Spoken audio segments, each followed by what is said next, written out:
பாஜக வந்து இந்த தேர்தல்ல நேரடியா போட்டியிடுற தொகுதிகள் வந்து 435. இங்க என்ன ஒரு பெரிய பிரச்சனை அப்படின்னா, இந்த 435 தொகுதியில கிட்டத்தட்ட 25% தொகுதிகள் வந்து யாரு போட்டிடுறாங்க அப்படின்னா மாற்று கட்சியில இருந்து பாஜக வந்திருப்பாங்க இல்லையா, அவங்களுக்கு அந்த சீட்டை கொடுத்திருக்காங்க. 106 வேட்பாளர்கள். அவங்க வந்து சமீபத்துல இந்த 5 ஆண்டு காலத்திலயும் தேர்தலுக்கு முன்னாடி பாஜக சேர்ந்திருப்பாங்க.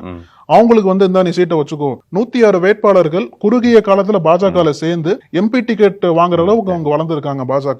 இது ஒரு பெரிய சலசலப்பு ஏற்படுத்தி இருக்கு. இது வந்து பாஜகவுல இத்தனை ஆண்டு காலமாக பணியாற்றின நபர்களுக்கே வந்து ஒரு முகசுழிப்பையும் அதிருப்தியும் ஏற்படுத்தியிருக்கு. இதுவும் பாஜகவுக்கு பின்னடைவாகிறதுக்கு நிறைய வாய்ப்பு இருக்கு அப்படின்ற செய்திகளும் பேசப்படுது.